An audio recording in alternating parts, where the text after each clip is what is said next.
In the last video, we saw how Alex ran several diagnostics to identify what was the problem with these numbers in our events column. And there were quite a few.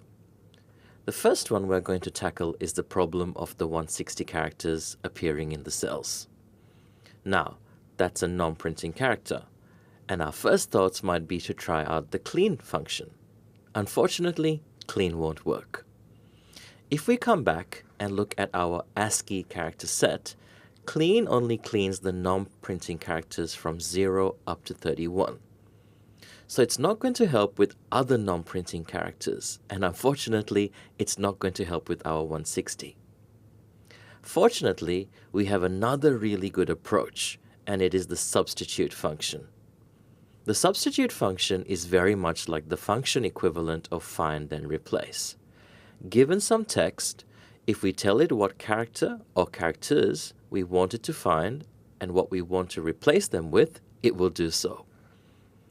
Let's first look at a really simple example. If you have a look at the email addresses where the surname has a space in it, unfortunately it has put that space in the email address as well, and this is not going to work. So we need to remove those spaces. We can't use trim because these are not extra spaces. This is just a single space which trim won't remove. So instead, we're going to use substitute. I'm going to come up to my first email, and just after the equal sign, but before the data, I'm going to type in sub and tab to select substitute. The first argument it wants is the text that you're going to change, which is my data, G2. Then I'm going to type a comma. The next argument it wants is the text you want to find and replace. So this is easy. We're just looking for a space. And then the final argument is what you want to replace it with. And if you want to simply get rid of it, specify you want to replace it with nothing, open quotes, close quotes. Now the first email, we didn't have a problem. But when I copied that down, you'll see emails with the spaces have been corrected. So that's how substitute works. We're now going to apply that to our events. There is a small problem though. Typing a space is easy. Typing a non-breaking space or 160 is not so easy.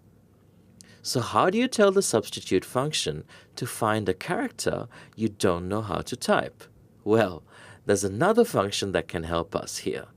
It's the CHAR function, CHAR function. It's basically the opposite of the code function we looked at in our last video.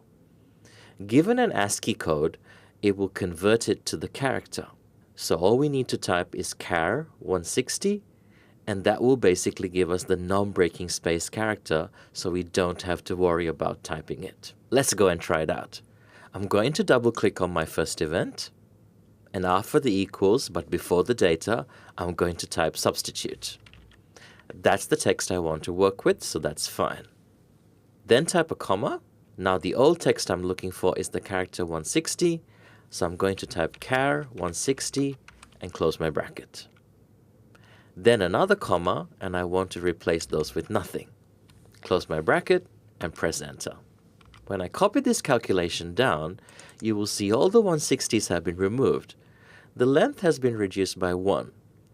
But in a lot of cases, we still have a space.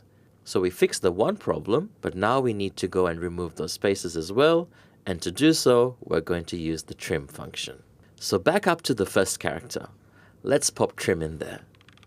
So having substituted, we're going to then remove any additional spaces. And I'm going to double click to copy that down. And that's now looking a lot better. Our events are of the correct length. So we actually have length matching the number of numerical characters. Our codes are all looking like numeric codes. So we just have one problem left. These numbers are still not showing as numeric. Whenever you apply a text function, your result will be text, even if the characters are numeric. So our last step is to make these numeric, and for that we use the value function. Bear in mind, value can only be applied to text that contains numbers. If it contains any other text character, you'll get an error. But all of these are numbers, so we can now go and apply it. So just after the equals, we're going to type in val and tab, and then of course, don't forget to close your bracket at the end. And we can see the first one is already corrected. And if we copy that down, all of our events are now corrected. Let's go and double check our pivot table is now working. So back to our pivot. We're going to come up to our Analyze tab and hit the refresh button, and there we go. We now have the total events for each organization.